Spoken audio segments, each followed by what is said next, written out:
Au large de la côte sud-est de l'Inde, un banc de 48,2 km de long existe juste sous l'océan. Un pont de sable et d'autres débris s'étendant jusqu'à la côte nord-ouest du Sri Lanka, séparant le golfe de Mannar d'un côté du Palque détroit de l'autre.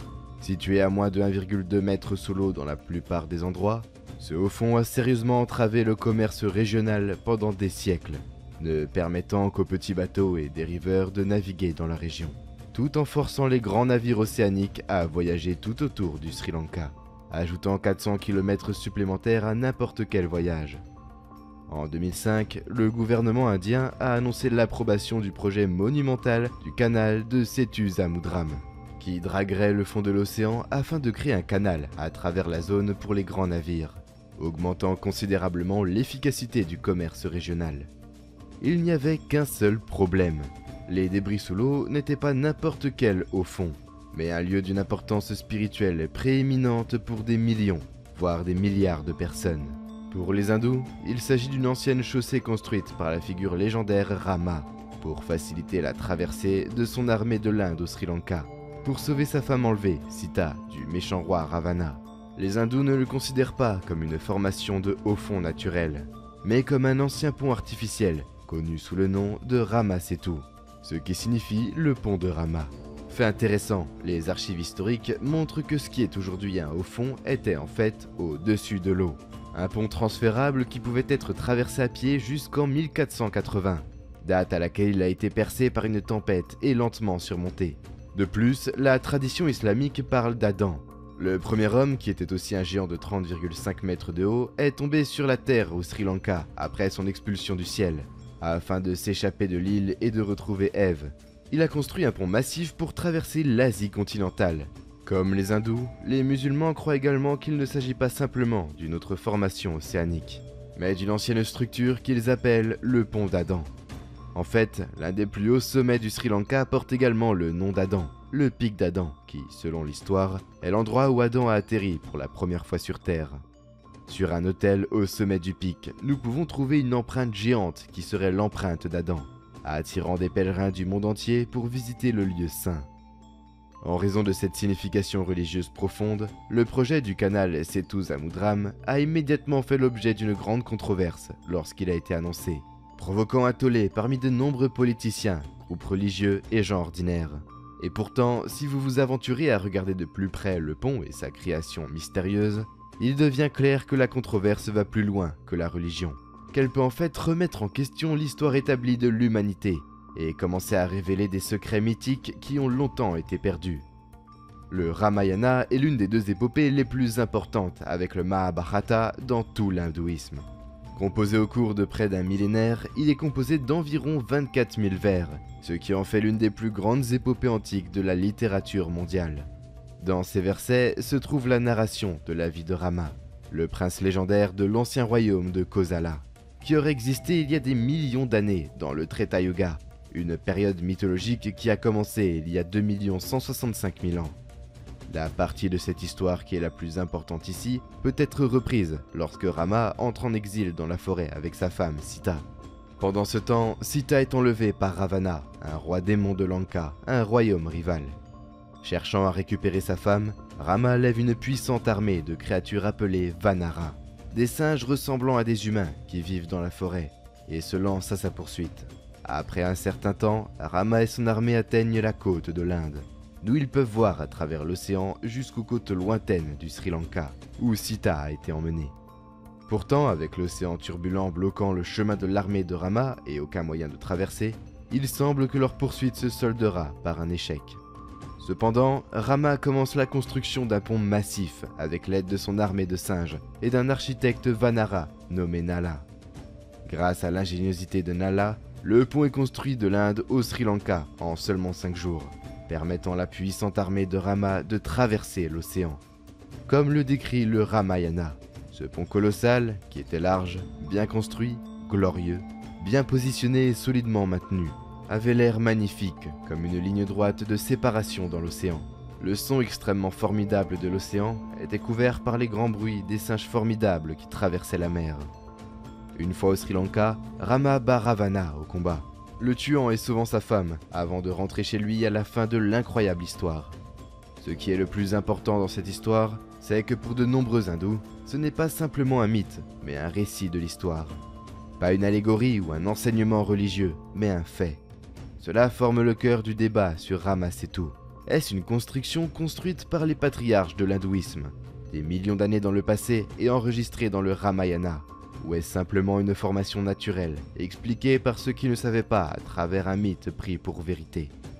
Lorsque le gouvernement indien a commencé à mettre sur pied ce qui allait devenir le projet du canal Setu-Samudram au début des années 2000, il savait que ce serait controversé.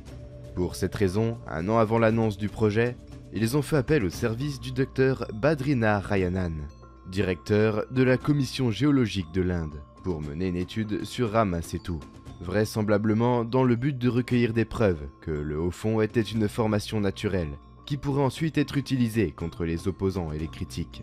Cependant, lorsque Badrinath Rayanan et son équipe ont commencé à forer des trous de forage le long du pont, ce qu'ils ont trouvé les a choqués. 6 mètres sous la surface sablonneuse du pont, ils ont trouvé une couche de corail et de roches, reposant sur une autre couche de sable à environ 4 à 5 mètres de profondeur, qui à son tour reposait sur des formations rocheuses dures en dessous. La raison pour laquelle c'était si choquant a été écrite par Badrinath Rayanan. Les coraux ne se trouvent que sur les rochers et ces surfaces dures. Ici, sous les coraux et les rochers, nous obtenons du sable meuble, ce qui signifie que ce n'est pas naturel. En d'autres termes, le corail n'aurait pas pu y pousser tout seul. Il doit y avoir été déposé par quelqu'un. Avec cette découverte, Badrinath Rayanan savait qu'il devait explorer davantage le pont. Il a donc envoyé des plongeurs pour examiner les rochers, qui se sont mélangés au corail sous la surface. Quand il l'a fait, les choses sont devenues encore plus étonnantes. Selon les mots de Badrinath Rayanan, au-dessus du sable meuble, qui s'est formé lorsque le niveau de la mer était bas, nos plongeurs ont trouvé des rochers. Les rochers se produisent normalement sur Terre, et ils sont un caractère fluvial typique. Ils ne sont pas une formation marine locale. Nous sentons que quelqu'un a jeté les rochers pour les utiliser comme chaussée. Les rochers au-dessus du sable meuble sont transportés à cet endroit. Comme ils se trouvent au-dessus du sable meuble, il est tout à fait évident qu'ils ont été amenés et jetés là par quelqu'un. Tout porte à croire que 2 à 2,5 mètres de gravats ou de matériaux tassés semble être une chaussée des temps modernes. Sur 30 km, personne ne déverse de tels matériaux. Évidemment, ils ont été déversés pour l'utiliser pour traverser la mer. Loin de prouver que Rama Setu était une formation naturelle, Badrinath Rayanan était en fait arrivé à la conclusion opposée. La preuve, selon ses mots, était clairement le fait que Rama Setu est en grande partie créé par l'homme. Une autre chose intéressante que nous devons mentionner est que selon la légende, le pont a été construit avec des pierres qui ne coulent pas dans l'eau, à cause des bénédictions de Lord Varuna et du nom de Lord Rama écrit dessus. Curieusement, chaque année, les riverains découvrent constamment des pierres qui, comme dans la légende, ne coulent pas. D'innombrables vidéos YouTube sont publiées sur ces découvertes, et lorsque les pierres sont placées dans l'eau, elles semblent toujours flotter au lieu de couler. Bien que prouver que Rama Setu est créé par l'homme ne prouve pas qu'il a été construit par Rama, comme le décrit le Ramayana. Cela soulève des questions intéressantes. S'il était, en fait, construit par l'homme, comme l'affirmait Badrinath Rayanan, alors qui aurait pu construire une structure aussi étonnante, un pont sur l'océan si loin dans le passé? Pour commencer à répondre à cette question, nous pourrions revenir au Ramayana, qui contient en fait une description détaillée de la construction de Rama Setu. Alors, étant envoyés par Rama, des centaines et des milliers de héros singes ont sauté de joie de tous côtés vers la grande forêt. Ces chefs d'armée de singes, qui ressemblaient à des montagnes, y ont brisé les rochers et les arbres et les ont entraînés vers la mer. Des singes au corps énorme, avec une force puissante, ont déraciné des rochers et des montagnes de la taille d'un éléphant et les ont transportés par des engins mécaniques. D'autres ont tiré des cordes d'une centaine de yojanas afin de maintenir les rochers en ligne droite. Certains singes tenaient des poteaux pour mesurer le pont, et quelques autres ont recueilli le matériel. Des roseaux et des bûches ressemblant à des nuages et des montagnes, apportés par des centaines de singes, dirigés par l'ordre de Rama. Ils ont attaché certaines parties du pont. Nala, le fils fort et illustre de Vishwakarma et un excellent singe, ont construit le pont sur la mer, aussi fidèlement que son père l'aurait construit. Ce beau et charmant pont, construit par Nala sur l'océan, la demeure des alligators, brillait comme une voie lactée des étoiles dans le ciel. C'est une description étonnante d'un projet incroyable. Mais dans la description, une ligne en particulier se démarque. où les singes ont déraciné des rochers et des montagnes de la taille d'un éléphant et les ont transportés par des artifices mécaniques. Quel type d'appareil mécanique aurait permis aux constructeurs de ramasser tout, de transporter et de placer des rochers et des montagnes de la taille d'un éléphant sur plusieurs kilomètres à travers l'océan? Quel type de technologie avait-il qui leur a permis d'achever la construction d'un pont qui, même aujourd'hui, serait extrêmement difficile? Une chose est sûre, quels que soient les artifices mécaniques utilisés pour déplacer et empiler d'énormes rochers, ce n'est pas la seule fois qu'une technologie de pointe apparemment impossible apparaît dans le Ramayana. Lorsque dans le Ramayana, le roi démon Ravana enlève la femme de Rama, Sita, il ne se contente pas de l'attraper et de s'éloigner. Au contraire, il l'enlève à l'aide d'une machine volante qu'il a volée au dieu, connue sous le nom de Pushpaka Vimana. Lorsque Rama finit par vaincre Ravana, c'est cette même machine volante dans laquelle il rentre chez lui avec sa femme. Mais qu'est-ce que ce Pushpaka Vimana? Dans le texte, il est décrit comme un char ressemblant à un nuage brillant dans le ciel, qui s'est élevé dans la haute atmosphère. S'ils étaient capables de construire un pont sur l'océan, est-il possible que les gens de l'époque de Rama aient également eu accès à des machines volantes capables d'atteindre la haute atmosphère? Ceux qui connaissent les textes hindous sauront que le Ramayana est loin d'être le seul endroit où ces machines volantes apparaissent. Ils sont largement connus sous le nom de Vimana, ce qui signifie mesurer ou traverser, et ils apparaissaient à plusieurs reprises dans les épopées hindoues. La description la plus connue apparaît peut-être dans le Samarangana Sutradhara, où il est écrit « Le corps du Vimana doit être solide et durable, comme un grand oiseau volant en matériaux légers. À l'intérieur, il faut mettre le moteur au mercure avec son fer appareil de chauffage en dessous. Au moyen de la puissance latente dans le mercure, qui met en mouvement le tourbillon moteur, un homme assis à l'intérieur peut parcourir une grande distance dans le ciel. Les mouvements du Vimana sont tels qu'il peut monter verticalement, descendre verticalement et se déplace obliquement vers l'avant et vers l'arrière. Avec l'aide des machines, les êtres humains peuvent voler dans les airs, et les êtres célestes peuvent descendre sur Terre. Encore une fois, rappelez-vous que de nombreux hindous considèrent les informations contenues dans les épopées comme des faits historiques. Les Vimana, ces étonnantes machines volantes, auraient-elles pu exister? Et si oui, comment les anciens auraient-ils pu les construire? Quel type de technologie auraient-ils pu avoir que nous n'avons apparemment pas aujourd'hui? Dans les temps modernes, le début d'une réponse a commencé à apparaître. En 2003, un érudit sanskrit de Chine nommé Ye Xiaoyang fouillait dans de vieux manuscrits oubliés dans un monastère tibétain, quand il est tombé sur quelque chose d'étonnant. Là, au milieu de montagnes de vieux documents, il trouva une pile de feuilles de palmier jaunies couvertes d'une ancienne écriture sanskrite, plus ancienne qu'il n'avait jamais vue. Reconnaissant immédiatement l'importance de sa découverte, Ye a retiré les manuscrits et a commencé à travailler avec une équipe sur leur traduction. Au cours de plus d'une décennie, les mots contenus dans les manuscrits ont été lentement révélés.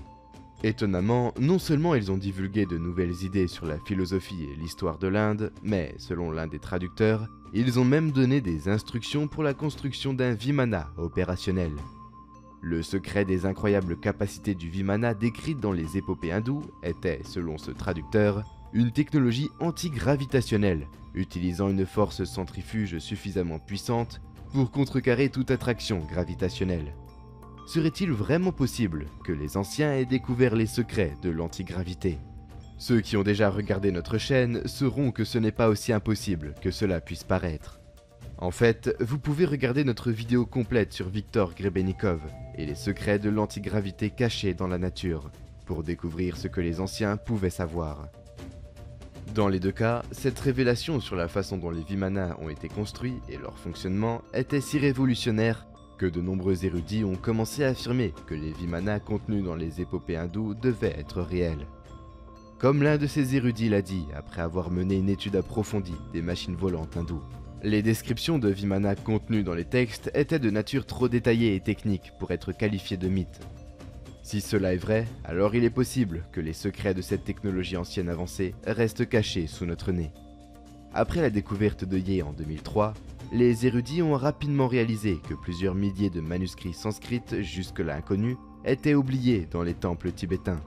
Déjà, quelques 500 paquets de feuilles de palmier contenant plusieurs milliers de lignes de textes anciens ont été récupérés et attendent d'être traduits. Au fur et à mesure que ces mots sont traduits, pourraient-ils révéler davantage les secrets d'une technologie de pointe possédée par les anciens? Dans les anciens textes hindous, il existe de nombreux récits de super armes magiques brandies et utilisées avec un effet terrible. La description la plus infâme d'une telle arme vient peut-être du Mahabharata.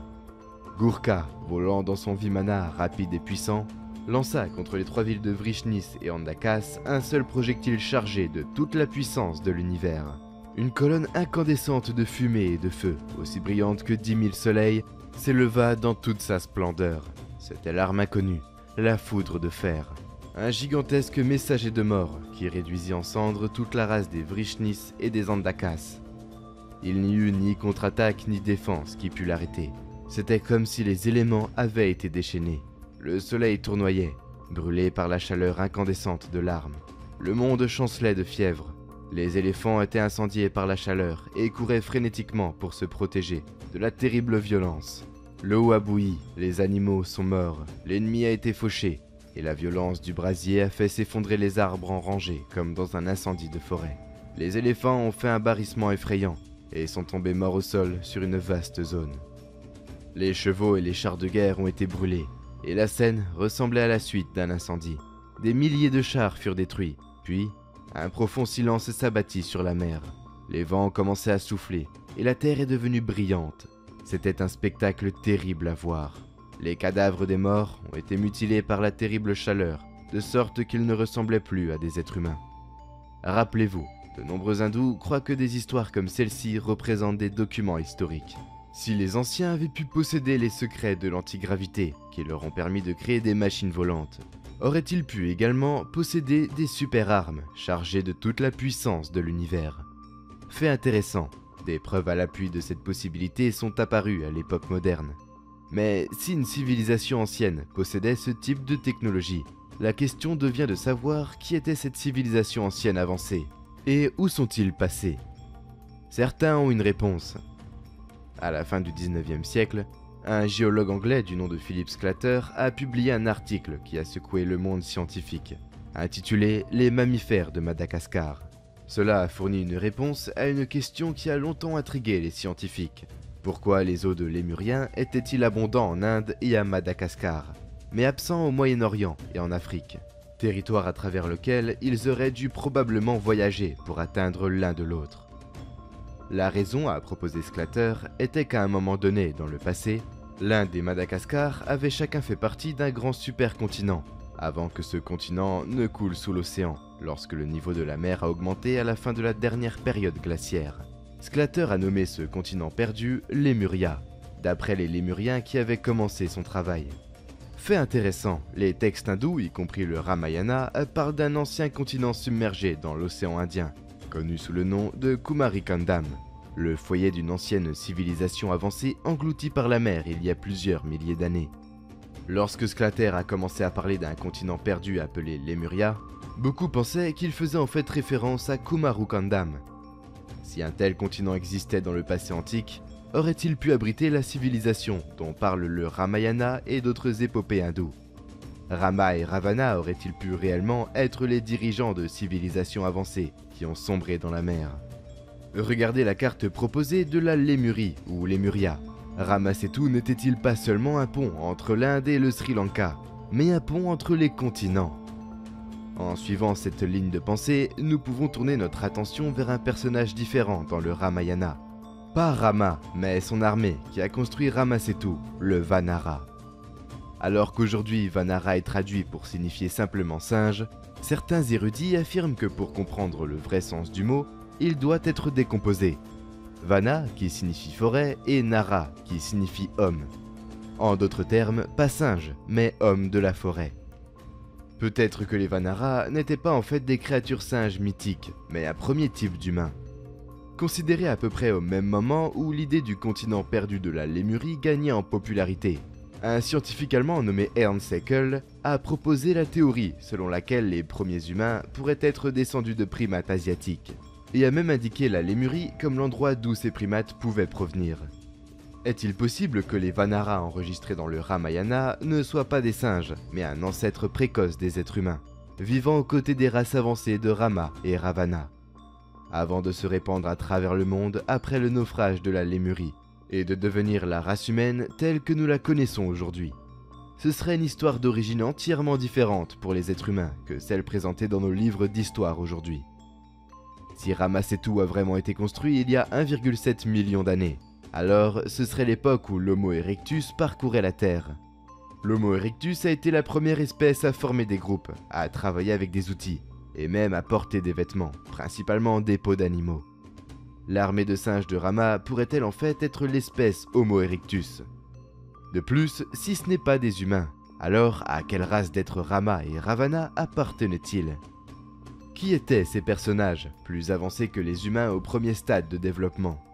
Et s'ils avaient des machines volantes et des super-armes, alors que savaient-ils d'autre? Et auraient-ils pu couler dans l'océan, perdus à jamais? Si nous prenons du recul, nous pouvons établir que c'est pourquoi Rama-Setu est devenu un sujet si controversé à l'époque moderne. Le mystère de sa création n'est pas seulement une question religieuse, mais une question qui soulève des questions sur toute l'histoire de l'humanité, sur les civilisations anciennes avancées et sur l'origine des êtres humains, et si l'histoire est linéaire ou cyclique. Le fait est que d'autres réponses pourraient bientôt arriver.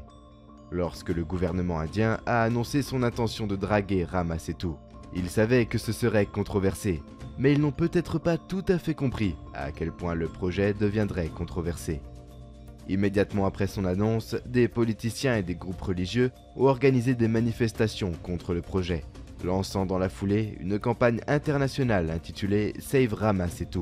En 2007, la Cour suprême de l'Inde avait rendu une ordonnance mettant un terme temporaire au projet et exhortant le gouvernement à examiner des alternatives. Peu de temps après, le gouvernement a déposé un affidavit auprès du tribunal, déclarant qu'il n'y avait aucune preuve que Rama-Setu avait été construit par des gens, bien que leur propre scientifique, le docteur Badrinaarayanan, avait trouvé des preuves suggérant que c'était le cas, seulement quelques années auparavant, alors qu'en même temps, il concédait qu'il suivrait les instructions du tribunal pour suspendre temporairement le projet pendant qu'une solution était recherchée. Cette pause temporaire s'est transformée en plus d'une décennie de lutte pour l'avenir de Rama-Setu, certains insistant pour qu'il soit nommé monument national et doté d'un statut juridique protégé, et d'autres affirmant que non seulement il s'agit d'une formation purement naturelle, mais que la Cour suprême n'a pas le pouvoir de bloquer le projet. En 2017, la bataille a été portée à un autre niveau, lorsque la chaîne américaine Science Channel a publié un documentaire sur Rama-Setu, intitulé Ancient Land Bridge, ou Pont terrestre ancien en français. Le documentaire présentait une étude menée par des scientifiques de 4 grandes universités américaines, qui ont utilisé l'imagerie satellite pour examiner le site, ainsi que des échantillons géologiques précédemment récupérés. Les résultats de cette étude étaient clairs. Comme l'a dit un scientifique impliqué dans le projet, la barre de sable est peut-être naturelle, mais ce qui est assis dessus ne l'est pas. Les rochers au-dessus du sable sont en fait antérieurs au sable. Donc il y a plus derrière cette histoire. Ces résultats suggèrent que la structure de l'image satellite n'est pas naturelle, mais construite par l'homme. Lors de la sortie du documentaire, beaucoup ont insisté pour qu'il règle l'argument. Rama-Setu a été créé par l'homme et devrait être nommé monument national protégé. Dans le même temps, cependant, d'autres ont demandé pourquoi l'Inde laissait les Américains leur parler de leur propre pays, accusant les scientifiques de l'étude de drames occidentaux typiques. Ce fut la goutte d'eau pour le gouvernement indien. Il savait qu'il ne fallait pas laisser le débat se poursuivre, que d'une manière ou d'une autre, il devait résoudre le mystère une bonne fois pour toutes. Par conséquent, au début de l'année 2021, le gouvernement a annoncé qu'il lancerait la toute première exploration et étude officielle de Rama-Setu en mars de la même année. Le projet prendrait au moins 3 ans, en commençant par une étude géologique et un examen de la structure souterraine, avant de passer à une analyse en laboratoire plus complète d'échantillons géologiques prélevés profondément sous l'eau et dans la terre. Comme l'a rapporté le New York Times, le but serait de déterminer une fois pour toutes si les formations clairement visibles au fond de l'océan sont des bancs de sable naturels ou des structures faites par l'homme. Ce projet est actuellement en cours et beaucoup attendent avec impatience de savoir quelles conclusions peuvent être tirées. Rama-Setu est-il créé par l'homme? Peut-être plus important encore, si c'est le cas, quoi d'autre les scientifiques pourraient-ils découvrir? Quel autre secret pourrait être révélé? Curieusement, l'un des objectifs déclarés de l'étude n'est pas seulement de déterminer si Rama-Setu est une structure artificielle, mais de rechercher des habitations submergées qui pourraient se trouver autour d'elle. En fait, un scientifique qui fait partie de l'étude a déjà insisté sur le fait qu'il est sûr à 100% que nous trouverons des vestiges archéologiques. Que voulait-il dire par là? Les scientifiques s'attendent-ils à trouver les restes d'une ancienne civilisation perdue sous les vagues? Ces restes appartiennent-ils au continent perdu de Kumarikandam? Le fait est que le mystère de Ramasetu ne fait que commencer. Qui sait quels secrets seront révélés dans un proche avenir?